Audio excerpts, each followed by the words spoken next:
Hello दोस्तों, I am Tirath Ram Sahu. मेरे YouTube channel तीर्था coaching maths classes अगर आपको अच्छा लगे तो लाइक करना, सब्सक्राइब करना और शेयर जरूर करना और कमेंट तो खास करके करना, क्योंकि आपका फीडबैक मुझे मिलता रहे। Let's we come to the point. और अध्याय का है बहुपद कक्षा 10 का है और इसमें हम आपको शेषफल ज्ञात करना बताएंगे। ठीक है, हमारे पास एक क्वेश्चन दिया गया है, जब किसी बहुपद f(x) को x² - 16 से भाग दिया जाता है तब शेषफल 5x + 3 है।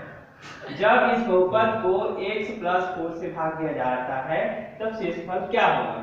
ठीक है, अब इसको हम आपको सॉल्व करके बताएंगे कि वास्तव में शेषफल क्या बचेगा। लास्ट में हल करेंगे यहाँ पर और लिखेंगे दिया गया है। यहाँ पर एक छोटा कॉमा लगाएं। कॉमा लगाने के बाद ये जो बहुपद वाला जो लाइन दिख रहा है याद रखिए, बहुपद f(x) को x² - 16 से भाग देने पर शेषफल है यहाँ पर, तो लिखेंगे यहाँ पर हम शेषफल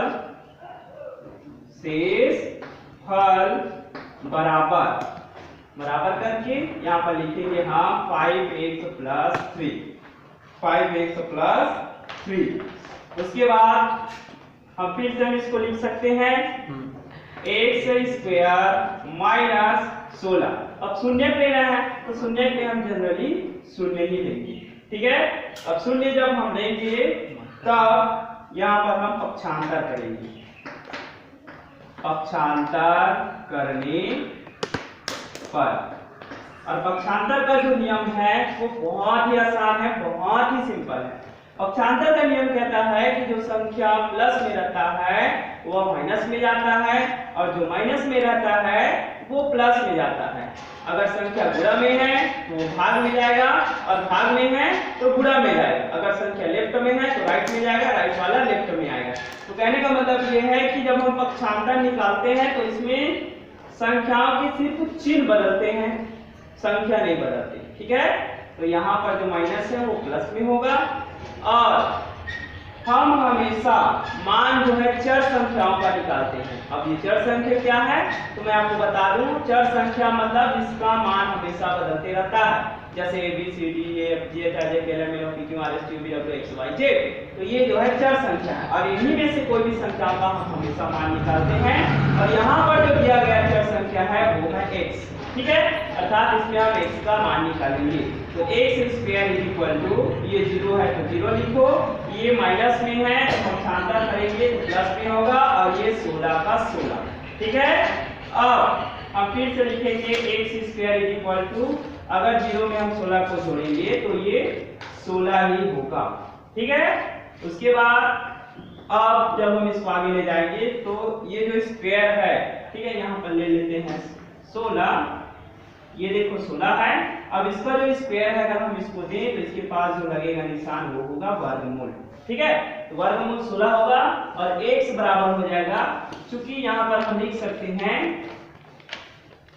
वर्गमूल 16 का मान बराबर 4, ऐसे हम लिख सकते हैं। ठीक है, अब यहाँ पर लिख सकते हैं x बराबर 4 और ये जो 4 होगा वो प्लस और माइनस दोनों होगा। ठीक है, क्योंकि हम लोग शेषफल ज्ञात करेंगे और ये प्लस में भी आएगा माइनस में भी आएगा। तो x का मान निकल गया यहाँ पर x बराबर प्लस माइनस 4।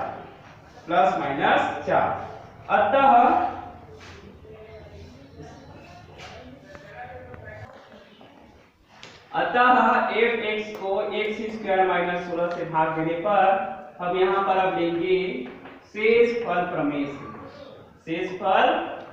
शेषफल प्रमेय से जैसे हम शेषफल प्रमेय लेंगे, जो हम लेते थे शेषफल बराबर f(x) लेते थे, इसमें x का मान इसमें x का मान, ठीक है, इसमें x का मान प्लस माइनस 4 रखने पर जैसे ही हम मान रखेंगे तो ये f का मान प्लस लेंगे तो ये क्या हो जाएगा, पहले +4 और दूसरे कंडीशन में क्या होगा, a बराबर -4 होगा। अब यहां पर हम ले सकते हैं तथा यानी तब प्रश्नानुसार जब हम लोग प्रश्नानुसार लेंगे तब हमें मिलता है शेष फल और शेष फल दिया गया 5x + 3, यहाँ पर लिख सकते हैं 5x + 3। अब जहां जहां पर हम जो है पहले कंडीशन में हम लेंगे ये प्लस वाला, तो कहने का मतलब है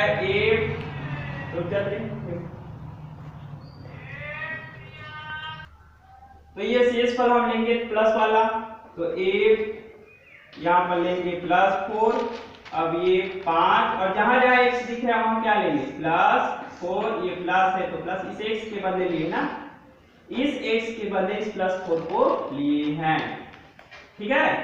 अब ये +3 का +3, ब्रैकेट को जब हम हटाएंगे तो ब्रैकेट मतलब होता है गुणा। अब देख सकते हैं 5 के पास कुछ नहीं मतलब प्लस है, और ब्रैकेट के अंदर में जो स्थित संख्या 4 है उसके पास भी प्लस है, प्लस प्लस का गुणा होता है, रिजल्ट हमेशा प्लस मिलता है।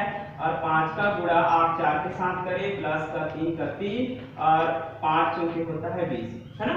तो 5 × 4 = 20, और ये जो रहेगा वो प्लस में रहेगा, और ये −3 का −3 और 20 और 3 होता है 23, और 23 जो रहेगा आंसर हमारा वह प्लस में रहेगा, और कुछ नहीं मतलब क्या है प्लस, ठीक है। तो ये मान निकल गया हमारा a + 4 का मान निकला है। तथा लेंगे अब यहाँ पर तथा पूरा, ठीक है। अब यहाँ पर हमने प्लस वाला लिया, अब हम यहाँ पर लेंगे माइनस वाला, तो शेषफल है यहाँ पर 5x + 3। अब ये f का मान हम यहाँ पर क्या लेंगे -4।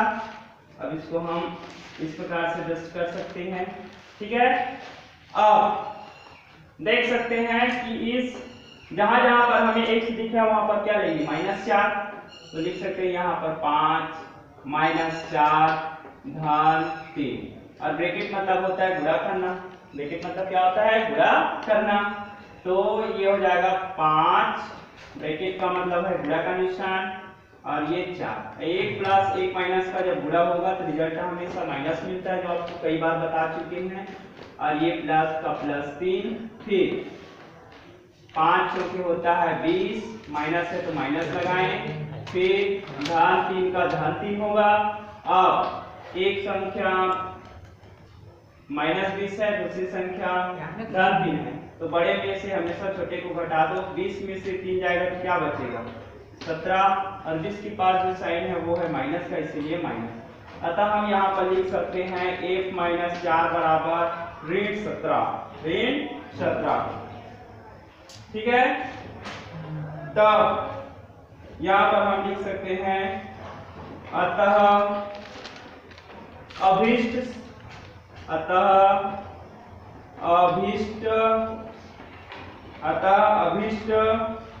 शेष फल जिसको बोला जाता है रिमाइंडर, r बराबर आप लिख सकते हो -17, और ये हमारा आंसर है। इसमें हमें हमेशा r का मान निकालना है। r मींस होता है रिमाइंडर, और रिमाइंडर मतलब होता है शेषफल, और शेषफल हमारे पास जो प्रोडक्ट मिला, जो आंसर मिला -20 से वो मिला है -17 आंसर। थोड़े स्किप कर, ठीक है। अब f(x) को x + 4 से भाग देने पर, ठीक है, तो हम इसको लिख सकते हैं x + 4 = 0। अब यहाँ पर आप फिर से क्या करेंगे, पक्षांतर करने पर। और जैसे ही हम पक्षांतर करेंगे तो x का मान निकालेंगे और ये 0 -4, तो x बराबर निकल जाएगा -4, जो कि आपको पिछले वाला जो ये वाला मान है इसमें आपको बताया जा चुका है। ठीक है, बताया जा चुका है, जिसमें हमने आपको वर्गमूल 16 का मान प्लस माइनस ऐसे करके बताया था ना, प्लस माइनस 4। तो उसी के बेसिस पर आप इसको बीच में ऐड कर सकते हैं। इसके पहले आप लिख लेना, ठीक है, जस्ट इसके पहले लिख लेना। वैसे आंसर हमारा आ चुका है, नो प्रॉब्लम। ठीक है, जब हमने पक्षांतर किया fx को x+4 से भाग दिया, तब हम इसका शून्यक लेंगे और शून्यक में x+4 0 पक्षांतर करेंगे तो x बराबर क्या होगा 0 -4 और ये x बराबर निकल जाएगा -4। ठीक है, थैंक यू फॉर वाचिंग।